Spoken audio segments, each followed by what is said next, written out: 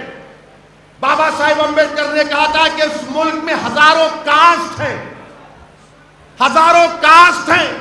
جب ہزاروں کاسٹ ہیں تو نیشن کیسا ہو گیا؟ بابا صاحب امبیڈکر نے کہا تھا یہ کاسٹ جو ہے، یہ کاسٹ اینٹی نیشنل ہے۔ بابا صاحب امبیڈکر نے پیغام دیا کہ کاسٹزم کو ختم کرو، اگر کاسٹزم ہوگا تو یہ اینٹی نیشنل ہے۔ بابا صاحب امبیڈکر نے کہا تھا کہ سماجی علیحدگی کو ختم کرو، اتحاد پیدا کرو۔ تو آج جو لوگ اس ملک میں اتحاد پیدا کرنا چاہتے ہیں، ان کو اینٹی نیشنل کہہ کر جیلوں میں ڈال دیا جا رہا ہے۔ میرے عزیز دوستوں اور بزرگوں، یہ پیغام کو آپ کو سمجھنا ضروری ہے۔ اگر ہم یہ چاہتے ہیں کہ اس ملک کو امبیڈکر کا ملک اور امبیڈکر کے پیغام کو عام کرنا چاہتے ہیں، تو امبیڈکر نے ایک پیغام دیا تھا۔ امبیڈکر نے کہا تھا کہ سیاست میں بھکتی جانتے ہیں نا، بھکتی کا مطلب جو اردو میں بولتے غلو، محبت، سیاست میں بھکتی بربادی کا راستہ ہے۔ امبیڈکر نے کہا تھا کہ سیاست میں بھکتی بربادی کا راستہ ہے، جو اردو میں ہم لفظ ہے تذلیل کہتے ہیں اس کو، کہ وہ راستہ ہے۔ امبیڈکر نے کہا کہ ہاں، مذہب میں اگر تم بھکتی کرو گے تو تم کو جنت مل سکتی ہے، مگر سیاست میں بھکتی نہیں کرنا۔ مگر آج بی جے پی میں جتنے ہیں لوگ، وہ تمام کے تمام مودی کے بھکت بنے ہوئے، بھکتی کرتے ہیں۔ امبیڈکر نے کیا کہا تھا کہ سیاست میں بھکتی نہیں چل سکتی، یہ بربادی کا راستہ ہے۔ تو آپ اگر آج اس دیوانے کو سننے آئے ہیں تو میرے بھکت بن کر نہیں، میرے بھائی بن کر آپ آئیے اور آتے رہیے، کیونکہ امبیڈکر نے کہہ دیا کہ سیاست میں بھکتی ایک بربادی کا راستہ ہے۔ اچھا، اور یہ لوگ بار بار بولتے کہ امبیڈکر مسلمانوں کے خلاف تھے، جھوٹے ہیں یہ لوگ۔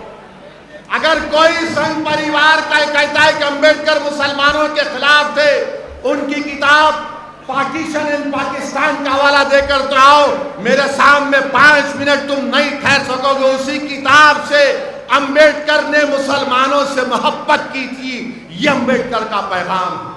امبیڈکر نے، بابا صاحب امبیڈکر نے بدھزم قبول کرنے سے پہلے لوگ آ کر بابا صاحب سے پوچھے کیا کرنا، کون سے مذہب کو جانا، تو بابا صاحب نے کہا کہ اسلام کو قبول کرو۔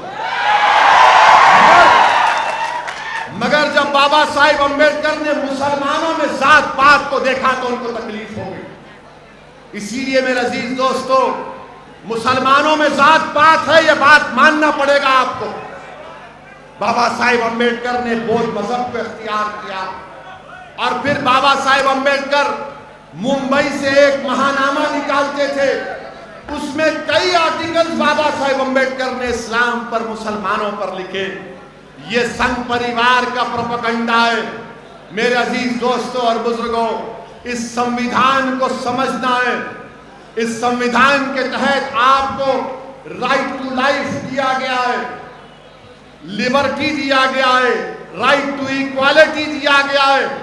کوئی کسی کی جان نہیں لے سکتا، کوئی کسی کو غیر ضروری جیل میں نہیں ڈال سکتا۔ مگر ہم آج بدر میں دیکھتے ہیں کہ ایک معصوم عورت کو صرف اس بنیاد پر جیل میں ڈال دیا گیا کہ اس نے احتجاج کیا تھا۔ یاد ہے نا آپ کو؟ کیا آپ بھول گئے اس کو؟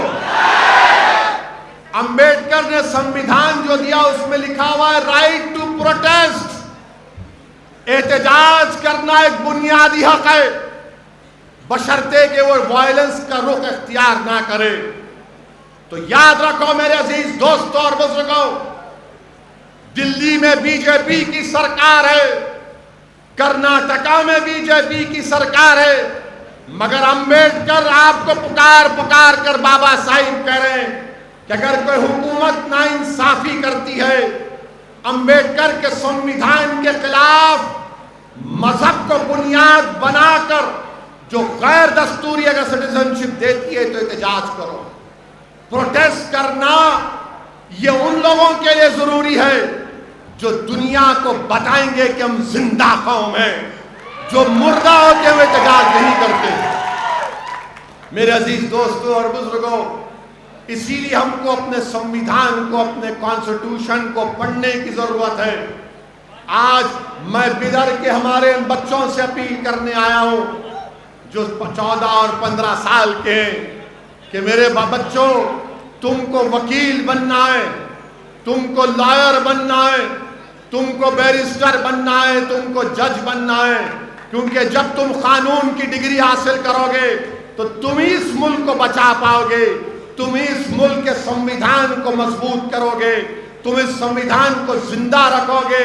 یہ صرف ایک کتاب نہیں ہے، یاد رکھو، یہ حقوق جو ہم کو اور آپ کو دیے گئے اس کو حاصل کرنے کا ایک طریقہ ہے. کہ آج امبیڈکر، بابا صاحب امبیڈکر کے سوچ دیکھو آپ، آج ہمارے ملک میں یہی حیدرآباد کرناٹکا کے علاقے میں ڈیولپمنٹ نہیں ہو رہا تھا تو آرٹیکل 371 کے تحت ایک ریجنل کونسل کا قیام عمل میں لایا گیا. یہ بھی تو اسی شخص کا دیا ہوا چیز. تو اسی لیے اپنے سنویدھان کو سمجھیے اور اس کی حفاظت کریے. اور ساتھ ہی ساتھ ہم یہ بھی دیکھتے ہیں کہ آج سے چند دن پہلے نیتا جی سبھاش چندر بوس کی سالگرہ منائی گئی بڑے جوش و خروش کے ساتھ. یہ لوگ سنگھ پریوار کے لوگوں کو آپ ایک بات پوچھنا، جو ہر وقت ہندو مسلم کرتے ہیں. نیتا جی سبھاش چندر بوس جب جرمنی گئے تھے تو جرمنی میں نیتا جی سبھاش چندر بوس کا ٹرانسلیٹر کا نام کیا تھا معلوم آپ کو؟ سبھاش چندر بوس کے مترجم کا نام کیا تھا؟ ان کا نام تھا عابد حسن حیدرآباد. نیتا جی کے ٹرانسلیٹر کا نام عابد حسن تھا، جو جرمنی میں انجینئرنگ کی تعلیم حاصل کر رہے تھے. عابد حسن نے کہا کہ میں اپنی تعلیم کو چھوڑتا ہوں، اور نیتا جی سبھاش چندر بوس کے ساتھ آ گئے. اور یہ عابد حسن کون تھے تم کو معلوم نوجوانوں؟ یہی عابد حسن نے نعرہ لگایا تھا. کون سا نعرہ دیا تھا اس ملک کو جو نریندر موڈی کبھی نہیں بولتے؟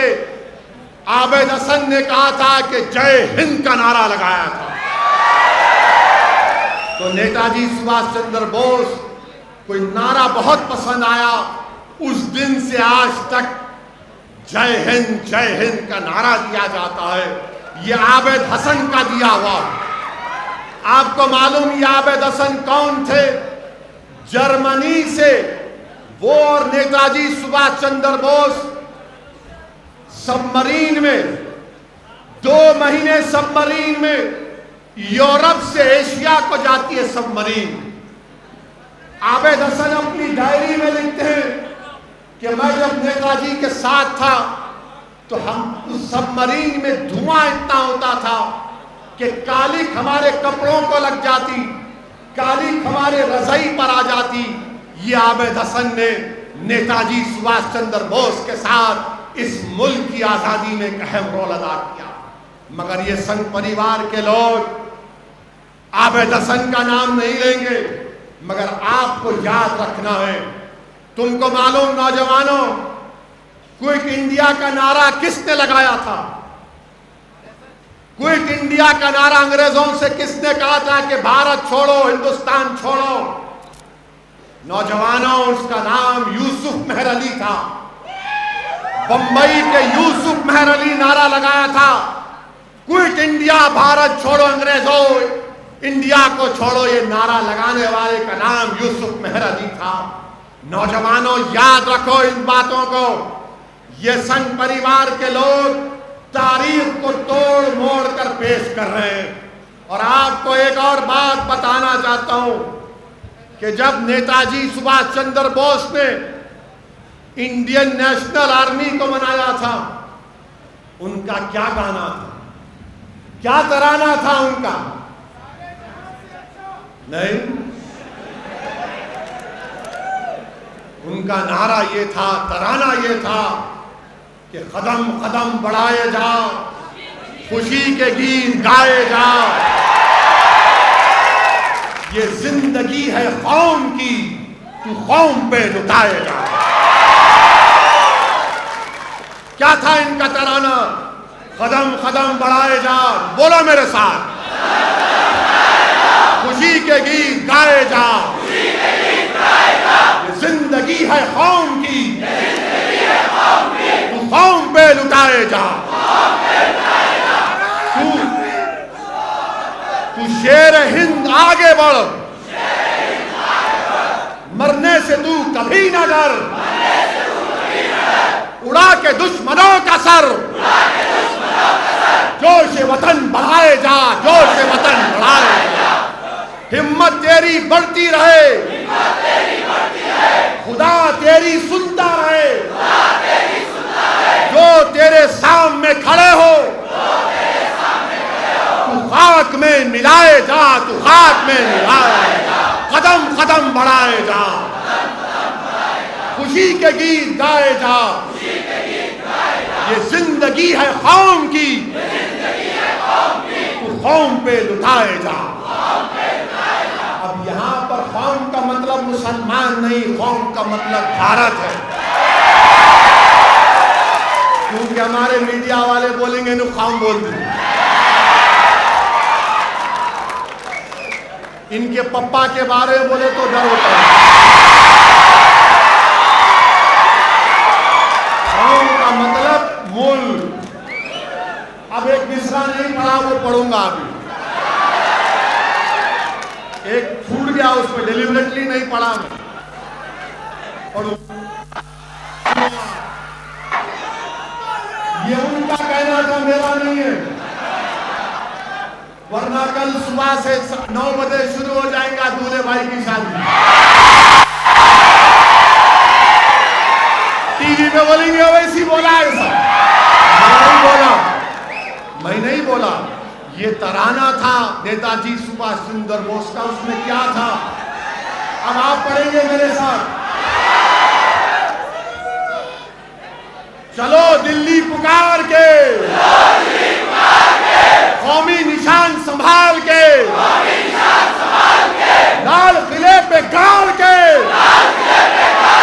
لہرائے جا لہرائے جا لہرائے جا۔ یہ ترانہ تھا انڈین نیشنل آرمی کا، نیتاجی کا۔ اور جب یہ فوج کے، نیتاجی کے فوج کے لوگ، یہ جب فوجی پکڑے گئے تھے، انگریزوں نے ان کو گرفتار کیا، تو یہی لال قلعے کے اندر ان پر مقدمہ چلایا گیا۔ پنڈت نہرو بھی ان کے وکیل تھے۔ جب مہاتما گاندھی وہاں پر گئے تو مہاتما گاندھی نے جب جا کر نیتاجی کے ساتھیوں کو پوچھا کہ آپ کو کوئی شکایت ہے، تو انہوں نے کہا کہ گاندھی جی کوئی شکایت نہیں ہے۔ انہوں نے کہا کہ گاندھی جی کوئی شکایت نہیں ہے، ہم کو شکایت صرف اس بات کی ہے کہ جب ہم کو چائے دیتے،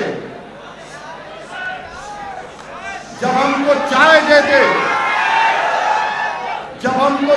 دیتے تو بولتے تم ہندو ہے، تم مسلمان ہے، تم عیسائی ہے، اس سے ہم کو تکلیف ہے۔ یہ مزاج تھا اس زمانے کے سیاستدانوں کا، اور آج یہ معاملہ ہو چکا ہے، آج یہ معاملہ ہو چکا ہے۔ سبھاش چندر بوس کے ملک میں، امبیڈکر کے ملک میں، گاندھی کے ملک میں، مولانا آزاد کے ملک میں، پیریار کے ملک میں آج لو جہاد کے اوپر قانون بنایا جائے۔ آپ بتائیے کہاں اونچائی اور کہاں پستی میں ہم گر چکے ہیں؟ کہاں اونچائی کا دور تھا وہ، جب ہر ایک مر مٹتا تھا اس ملک پر اپنی جان کو قربان کرنے کے لیے۔ میرے عزیز دوستوں اور بزرگوں، کیا کہا تھا سنیے سنیے، آپ کو میری آواز آ رہی نہیں؟ چھوڑ، ارے بہت آؤں گا بیدر کو پہلی مرتبہ چاچا آپ کے گھر پہ آؤں گا میں انشاءاللہ، آپ چائے پلائیے میرے وداؤٹ ملک اینڈ شوگر۔ یہ سنگ پریوار کے لوگوں سے پوچھو، آپ ہمارے ملک کے وزیر اعظم سبھاش چندر بوس کی بڑی تعریف کیے، میں پرائم منسٹر سے ایک سوال کرنا چاہتا ہوں، کیا پرائم منسٹر آپ یہ بتائیں گے کہ کیا نیتا جی سبھاش چندر بوس نے اپنی کتاب میں نہیں لکھا کہ اس ملک کا سنہرا دور کون سا تھا؟ اس ملک کا سنہرا دور سبھاش چندر بوس نے لکھا کہ جب مغل اور گپتا حکومت کرتے تھے، اس ملک کا سنہرا دور تھا۔ اب یہ بات نہیں بولیں گے سنگ پریوار کے لوگ، اب مجھے معلوم کہ اب نیکسٹ ٹائم بیدر کو آؤں گا تو بولیں گے اب کیا کیا ہمارے راز فاش کر دے رہا ہے۔ میرے عزیز دوستوں اور بزرگوں، اسی لیے میں آپ سے اپیل کر رہا ہوں کہ پڑھو نوجوانوں، تاریخ کو پڑھو، دین کو سمجھو، دین کے تقاضوں کو سمجھو، دین کو سمجھ کر عمل کرو، اس ملک کے قانون کو سمجھو۔ اور کب سمجھ پیدا ہوگی؟ جب تم پڑھو گے، اور جب تم پڑھو گے تو عمل بھی کرو گے، ورنہ ہر کوئی آ کر تم کو ڈرائے گا۔ اب یہ ڈر کا راستہ آپ کو چھوڑنا پڑے گا، یہ ڈر کے راستے کو چھوڑنا پڑے گا۔ یہ بار بار آ کر کہیں گے اسد الدین اویسی آیا ہے تو ووٹ کٹ جائیں گے۔ ارے یاد رکھو، میں کوئی ٹھیکہ لے کے نہیں بیٹھا ہوں کسی کو جتانے یا ہرانے کا۔ انشاءاللہ تعالی ہم لڑیں گے، کیونکہ بابا صاحب امبیڈکر کا سنویدھان آپ کو اور ہم کو اس بات کی اجازت دیتا ہے کہ ہم لڑیں۔ ہم الیکشن لڑے بہار میں، جیتے تو کوئی ہارا، ہم جیتے ہم باز پہ ہارے، مگر یاد رکھو یہی سنویدھان کو ہم نے مضبوط کیا الیکشن لڑ کے۔ یہ ڈرانے کے دن اب بہت چلے گئے، اب یہ نوجوان اب ڈرنے والا نہیں ہے، یہ کسی سے نہیں ڈرنے والا انشاءاللہ تعالی۔ اور ہم ٹھیکہ لے کے نہیں بیٹھے کسی کو جتانے کا، ہم ٹھیکہ لے کے نہیں بیٹھے، ہم اپنے آپ کو جتائیں گے، تم کو لیڈر بنائیں گے، تم کو قائد بنائیں گے، تم کو انشاءاللہ تعالی انصاف دلائیں گے۔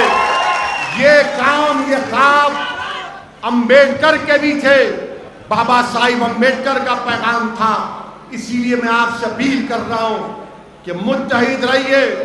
اور آخر میں بات کہہ کے اپنی بات سے رخصت ہو اپنی تقریر کو ختم کرتا ہوں کہ میں بیدر سے ان لوگوں کو بھی پیغام دینا چاہتا ہوں کہ جو لوگ بابری مسجد جس جگہ پر شہید ہوئی تھی، اس کے عوض میں ان کو 5 ایکڑ زمین ملی، وہاں پر وہ لوگ مسجد بنانے جا رہے ہیں۔ میں بیدر سے کہہ رہا ہوں، تم قرآن میں سورہ توبہ کی آیت نمبر 107 پڑھو ظالموں۔ تم جو مسجد بنانے جا رہے ہو وہ مسجد زرار ہے۔ آپ کو معلوم مسجد زرار کیا ہے؟ معلوم تم کو؟ مولانا اجازت ہے؟ نہیں، عالم دین بیٹھے ہیں اور میں ایک جاہل آدمی ہوں،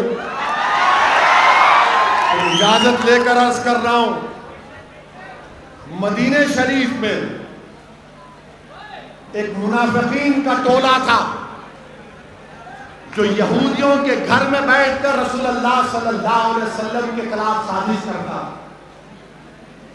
تو اللہ کے رسول صلی اللہ علیہ وسلم نے کہا کہ وہ جو گھر میں بیٹھ کے سازش کرتے اس کو خاک میں ملا دو۔ تو اس گھر کو ختم کر دیا گیا۔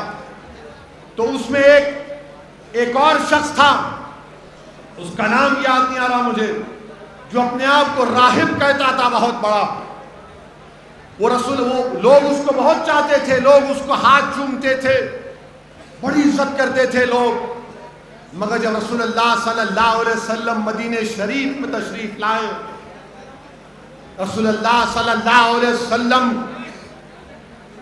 آپ کی آمد مدینہ شریف میں مبارک ہوئی تو رسول اللہ صلی اللہ علیہ وسلم کے چہرے انور کو دیکھ کر لوگ دین کو قبول کرنا شروع کر دیا، تو اس کو بڑی تکلیف ہوئی۔ اس نے رسول اللہ صلی اللہ علیہ وسلم سے آ کر پوچھا، آپ کا دین کون سا ہے؟ آقا دو عالم صلی اللہ علیہ وسلم نے فرمایا، میرا دین ابراہیمی ہے۔ بحث ہوئی، اس نے آخر میں جب رسول اللہ صلی اللہ علیہ وسلم کی کسی بات کو ہضم نہیں کر رہا تھا، اس کا نفس قبول نہیں کر رہا تھا، تو اس نے اپنی زبان سے کہہ دیا کہ اگر ہم میں سے جو بھی جھوٹا ہے، اللہ اس کو دنیا کے کونے میں اس کی جان لے لے، تو رحمت للعالمین نے آمین کہہ دیا۔ تو وہ شخص جب دیکھا کہ بدر میں شکست ہو گئی، احد میں بھی کچھ فائدہ نہیں ہوا، تو وہ گیا روم کے پاس اور وہاں پر جا کر مدینے کے منافقین سے کہا، جس میں عبداللہ ابن ابی بھی تھا، کہ تم لوگ ایک مسجد بناؤ اور مسجد میں بیٹھ کر تم اسلام کے خلاف سازش کرو، مسجد بناؤ اور اس میں بیٹھ کر آقا کے خلاف سازش کرو۔ صحیح کہہ رہا ہوں۔ اللہ کے رسول صلی اللہ علیہ وسلم سے آ کر منافقین نے کہا، جب تبوک کو جا رہے تھے رحمت اللہ عالمین صلی اللہ علیہ وسلم کہ آپ مسجد کا افتتاح کر دیجئے، رحمت اللہ عالمین میرے آقا نے فرمایا کہ ابھی تبوک کا سفر ہے۔ جب رحمت اللہ عالمین صلی اللہ علیہ وسلم تبوک سے واپس آئے تو اللہ سبحانہ و تعالیٰ نے قرآن کریم کی آیات کو نازل کیا، سورہ توبہ کی آیت نمبر 107، اور اللہ نے فرمایا کہ یہ مسجد نفاق پیدا کرنے کے لیے، اور آقا نے فرمایا کہ اللہ نے حکم کیا کہ اس مسجد کو خاک میں ملا دو، تو صحابہ اکرام نے اس مسجد کو خاک میں ملا دیا۔ آج جو لوگ بابری مسجد کی جگہ پر 5 ایکڑ زمین لے کر مسجد بنا رہے ہیں اور ایک مجاہد آزادی احمد اللہ کا نام رکھنا چاہتے ہیں، اے ظالموں، چلو بر پانی میں ڈوب مرو، ڈوب مرو۔ کہاں احمد اللہ وہ مجاہد آزادی جو ایک بہترین جنرل تھا، جو بہترین جنرل تھا؟ اگر وہ احمد اللہ زندہ ہوتے تو وہ بھی کہتے یہ مسجد زراعت ہے۔ جو لوگ 5 ایکڑ زمین لے کر پیسے پوچھ رہے ہیں، میں نے ہر مسلک کے علماءوں سے پوچھا، مفتیوں سے پوچھا، پرسنل لا بورڈ کے عاملہ کے اجلاس میں ذمہ داروں سے پوچھا، تو سب نے کہا کہ اس مسجد میں نماز نہیں پڑھی جا سکتی۔ جس جگہ کو بابری مسجد کی شہادت کے بعد 5 ایکڑ کی زمین پر مسجد بنائی جا رہی ہے، اس میں نماز پڑھنا حرام ہے، اس میں پیسہ دینا غلط ہے۔